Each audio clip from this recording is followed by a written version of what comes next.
Welcome to the Old Time Radio Superman Show. From Boise, Idaho, this is your host, Adam Graham. Got a comment? Email me, adam@adamsweb.us. Cast your vote for the show on Podcast Alley. And remember to check out Laser and Sword magazine, laserandsword.com, where we have 3 exciting serials going on. Well, we're getting into a new serial here, the Crooked Oil Association, in just a second. But we did have a review from iTunes. It's from Regis, who says, many thanks to Adam for somehow finding the time to post this and several other shows that I spend more time listening to than is probably healthy. The Superman series is good, clean fun, and if you're a fan of Superman or any other superhero, then I think you'll really enjoy the show. Thanks again to Adam for posting it. Well, thanks a lot, Regis, and let's go ahead and we'll just get into today's episode, The Crooked Oil Association, Part 1. Presenting the transcription feature, Superman. Look, up in the sky. It's a bird. It's a plane. It's Superman. Yes, it's Superman, strange visitor from the planet Krypton, who came to Earth with powers and abilities far beyond those of mortal men. Superman, who can leap tall buildings at a single bound, race a speeding bullet to its target, bend steel in his bare hands, and who, disguised as Clark Kent, mild-mannered reporter for a great metropolitan newspaper, fights a never-ending battle for truth and justice. But before we join Superman, listen. And now to our story. It begins today in the office of Perry White, managing editor of the Daily Planet. With America arming for defense, the role of the great daily newspaper has become an important one.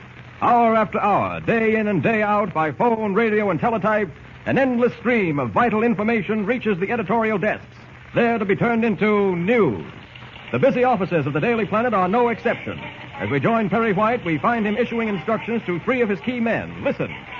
Robert, I want you to cover coal mining. Get me all the facts, production figures, tonnage, everything connected with the part coal is playing in national defense. Okay, Chief. Jackson, you're to report on steel production. Right. Buckley, you take water power. Yes, sir. Now, I want you men to get going immediately. We're holding page 1 of the second section open for your byline stories. But understand one thing. I don't want any warmed-over stuff. Dig way down deep. We want to tell our readers exactly what American men and women are doing to protect democracy. Okay, go back to your desk now. You're on your own. Thanks, Chief. Right, Chief. Miss Barnes, send Clark Kent in immediately. And check Adams on those plane production figures. Should have had them 2 hours ago. I don't care what the reason is. We're running a daily newspaper, not a monthly magazine. Get those figures. Always handy with excuses. Busy with this, busy with that. Maybe if they wasted less time thinking up excuses, they'd have some You must sense. have money in the bank, Mr. White. What? Huh? What? Oh, it's you, Kent. You're talking to yourself. That's supposed to mean money in the bank. No, I'm just going crazy, that's all. I'll be cutting out paper dolls soon. What's up? All right, now, my blood pressure. I asked for American plane production figures 2 days ago and haven't got them yet. What's the use? Sit down, Kent. Okay. Now, Kent, this newspaper has been falling down on the job. Oh, circulation dropping? No, of course not. I mean, we're falling down on our coverage of defense news. A newspaper owes an obligation to the public, an obligation to keep every reader in touch with what's going on. Well, we run stories on armaments, planes, battleships. Yeah, that's not enough. There's more to it than the actual manufacture of implements of war. There's a bigger, more interesting story.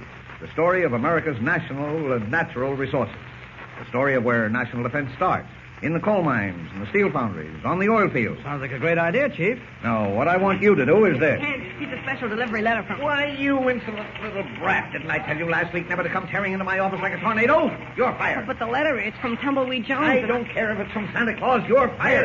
Wait a minute, Mr. White. I'll close the door. Nobody's talking me out of it this time. He's fired. Do you understand, Kent? He's fired. I don't think you're being quite fair, Mr. White. After all... After all, I'm running this newspaper. Or am I? Why, of course you are. What I was going to say was that I can understand Jimmy's enthusiasm. You remember Tumbleweed Jones, don't you? No, and what if I did? Well, Tumbleweed was that cowboy we met out west, Jimmy and I. Matter of fact, Tumbleweed Jones saved Jimmy's life. Is it any wonder he forgot himself when he saw a letter from him? All right, then. He's not fired, but get him out of here. Oh, aren't you going to read the letter, Mr. Kent? It's special delivery. Maybe it's important. Oh, I'm sure it's important. So important that we ought to stop all work immediately. Declare a holiday, run up the flags, hire a brass band. Mr. White is being funny, Jimmy. Yes, funny as a crutch. Oh, go ahead, read the letter and get it over with.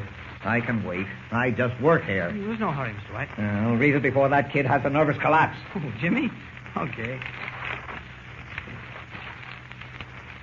Oh, what's it say, Mr. Kent? Just a second. Let's see now. Dear partner. Oh, gosh, that sounds just like Tumbleweed. We can dispense with the side remarks. I'm sorry. Dear partner, first off, I gotta tell you I'm one ornery cayuse for not having written sooner, but writing don't come easy. And since I've been a pretty busy hombre drilling oil... Did you say drilling oil? Yeah, that's what he writes. Since I've been a pretty busy hombre drilling oil, there ain't been a whole lot of time. You see, Comanche Joe up and give me a parcel of land to raise beef on, and what do you know but I struck oil. Yes, sir, not only me, but everybody in these parts has struck it, and it just ain't ranch country no more. That's a wonderful break for Tumbleweed, isn't it? Oh, it's swell. Go on. Finish the letter. Let's see, where was I? Parts, yeah. Oh, yes. And just ain't ranch country no more. Of course, striking it rich like I done ain't all honey. They say oil is good to smooth things over, kinda, but this oil of mine has got me into a little trouble. That's why I'm writing you, partner, figuring maybe you could get some of them smart city lawyers to kind of unlimber this trouble for me. Of course, I'll foot the bills on top of being much obliged to you. If I'm asking too much, just you hog-tie me and there'll be no hard feelings. If you can help me out, just write me a letter telling me so, and I'll send you all the information pronto. In the meantime, say hello for me to Jimmy, and tell him if he ever gets out this way again, I got the best dang pinto pony for him he ever set eyes on. Oh, golly. Your friend, Tumbleweed Jones. P.S. I still make the best darn fudge in the world. I'll leave it to Tumbleweed to get in a plug for his fudge, huh? Gosh, I wonder what sort of trouble he's in, Mr. Kent. Whatever it is, Jimmy, you can bet we'll move heaven and earth to help. I'll send him a wire. How would you like to go out there, Kent? Do you mean that, Mr. White? Is your name Kent? No, sir. Then keep quiet. You serious, Mr. White? You don't think I'm talking to keep myself amused, do you? Of course I'm serious. You see, before this excuse for a copy boy barged in here, I was about to tell you I'd picked you to write the story on the oil industry and its part in national defense. I don't know any better place to start than an oil field. Sounds wonderful, Mr. White. I can kill two birds with one stone. What about Jimmy? Well, what about him? Well, I thought perhaps he could... I knew it. I knew it. Don't worry about me, Mr. Kent. I'd like to go, You but... see, Mr. White, Tumbleweed and Jimmy were very close friends. In fact... I'm a jellyfish. Nothing but a jellyfish. You mean I can go? Yes. Oh, yippee! Hold up that racket. Now, Kent, don't forget you're going out there to write oil stories, not to play around. Oh, you can count on me, Chief. All right, come on, Jim. We've got tickets to get, clothes to pack. Oh, gosh, thanks a million, Mr. White. Will you two lunatics get out of here before I go back?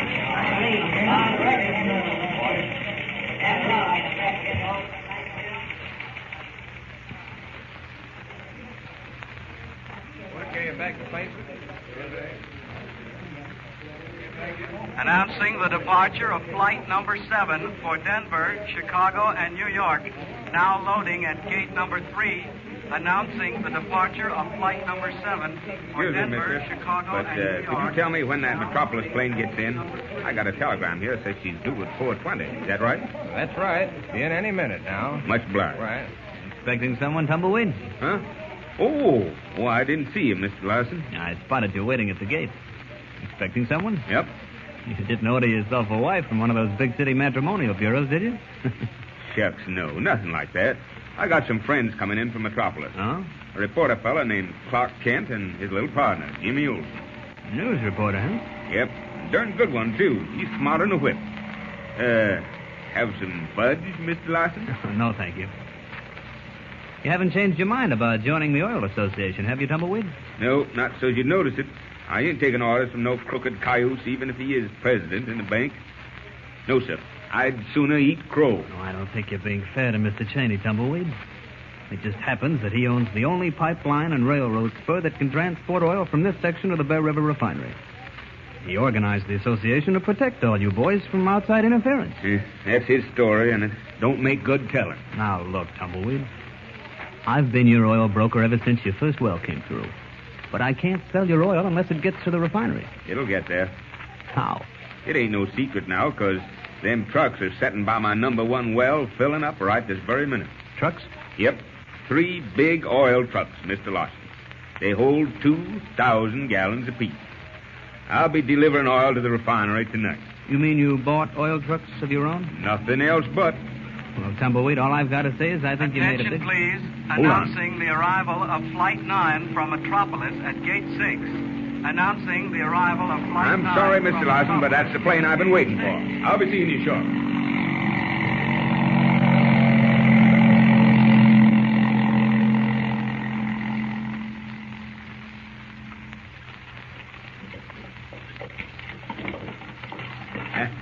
Gosh, old Hemlock, sure is good to see you again, Mr. Kent. And you too, Jimmy. Darned if it ain't. You didn't finish telling us about the Oil Association, Tumbleweed. Oh, ain't nothing more to tell. Cheney owns the pipeline and the railroad spur, and he just cooked up this association, figuring he'd get the boys all in and then charge them sky-high prices to transport their oil. And that's what he's doing. I won't have no part of them polecat tricks. How many oilmen have joined the association? All but me and Leif McCall. And Cheney says he's going to run us out of business. Yeah? That's why I figured I'd better write and ask you what kind of legal grounds I was standing on. I got a head like a pumpkin, you know. Well, seems to me you can sell your oil as you please and transport it as you please. That's what I figured. So I got me 3 big trucks. Now let 'em try and stop me. I'll run Cheney so full of errors he'll look like a turkey. Huh, Jimmy? You bet, Tumbleweed, and I'll help you. I knew you would. Well, there now. You see up ahead? You see them derricks? Yeah? They're old tumbleweeds, and they're spouting oil 24 hours a day. Boy. And that's the ranch house behind them. Ain't so bad for a dumb ox of a cowhand, eh? Not bad at all, Tumbleweed. Aren't those rifle shots? Nothing else but. Whoa, Dandy. Whoa, Jock. Listen. Those were shots, all right. Way up ahead of us. What can it be, Tumbleweed? Just what I've been expecting, Mr. Kent. Trouble. Hold on now. We're going to head right into it. Get up, Dandy. Get up, Jock. Come on.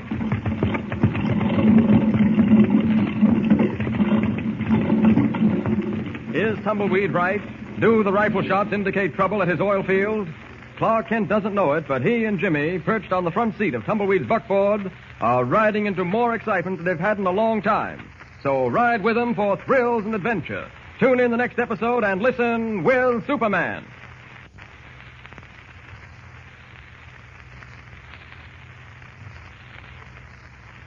Don't forget, tune in again for the next thrilling episode with Superman.